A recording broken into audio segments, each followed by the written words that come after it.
آج کے دور میں انسان کے پاس آسائشیں، وسائل اور سہولیات کی کمی نہیں۔ گھروں میں جدید ٹیکنالوجی، گاڑیوں کی بہتات، کاروباری ترقی، اعلیٰ معیار زندگی، سب کچھ موجود ہے، لیکن اس کے باوجود دل کے اندر ایک عجیب بے سکونی اور ذہن میں مسلسل اضطراب نظر آتا ہے۔ بظاہر کامیاب نظر آنے والی زندگی اندر سے کھوکھلی محسوس ہوتی ہے۔ اس صورتحال کی ایک بڑی وجہ صوفیانہ تعلیمات سے دوری ہے۔ صوفیاء کرام نے ہمیشہ ظاہر کی بجائے باطن کی اصلاح پر زور دیا۔ انہوں نے انسان کو بتایا کہ اصل اطمینان دل کے اندر ہوتا ہے، نہ کہ بیرونی وسائل سے۔ صوفیاء کا پیغام نہ تو دنیا سے فرار تھا اور نہ ہی ترک دنیا کا نام۔ وہ تو اس بات کے قائل تھے کہ دنیا کے معاملات چلانے کے لیے مادی وسائل ضروری ہیں، مگر ان وسائل کے پیچھے بھاگتے بھاگتے انسان اپنی روحانی شناخت نہ کھو بیٹھے۔ آج ہم ظاہری کامیابیوں کے معیار پر ایک دوسرے کو پرکھتے ہیں، لیکن صوفیاء نے سکھایا تھا کہ اصل کامیابی یہ ہے کہ انسان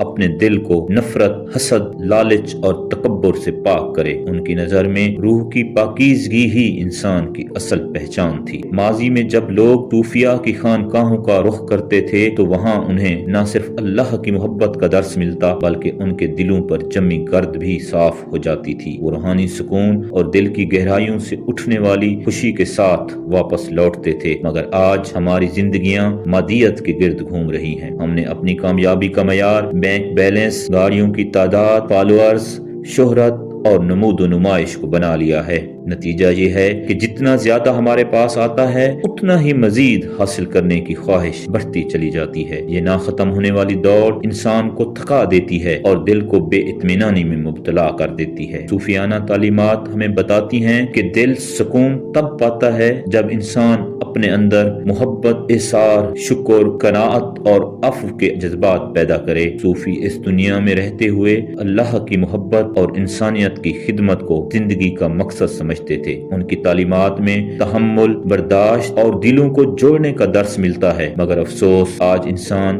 دل توڑنے میں جلدی کرتا ہے اور تعلقات کو خود غرضی کی بنیاد پر قائم رکھتا ہے۔ یہی رویہ عدم اطمینان کو جنم دیتا ہے۔ جب تک انسان باطن کو سنوارنے کے عمل کو دوبارہ اپنی زندگی کا حصہ نہیں بناتا، تب تک دنیا کی کوئی دولت، کوئی مقام اور کوئی سہولت اسے حقیقی سکون نہیں دے سکتی۔ صوفیاء نے دل کے اندر اللہ کی یاد سے پیدا ہونے والے اطمینان کو کامیابی کا حقیقی معیار قرار دیا تھا۔ اگر ہم آج بھی ان تعلیمات کی طرف لوٹ آئیں، اپنے دلوں سے منفی جذبات دور کریں اور باطن کو پاک کرنے کی کوشش کریں تو ہماری زندگیاں بھی سکون اور خوشی کی روشنی سے بھر سکتی ہیں۔ آخر میں حقیقت یہی ہے کہ ظاہری وسائل زندگی کی ضرورت ضرور ہیں، لیکن روحانی سکون ان سے نہیں ملتا۔ جو اطمینان صوفیانہ تعلیمات انسان کو عطا کرتی ہیں، وہ نہ بازار سے خریدا جا سکتا ہے اور نہ کسی ظاہری کامیابی کے ذریعے حاصل ہوتا ہے۔ یہی وجہ ہے کہ آج ہمارے دور کی سب سے بڑی ضرورت یہ ہے کہ ہم دوبارہ اپنے باطن کی طرف سفر کریں،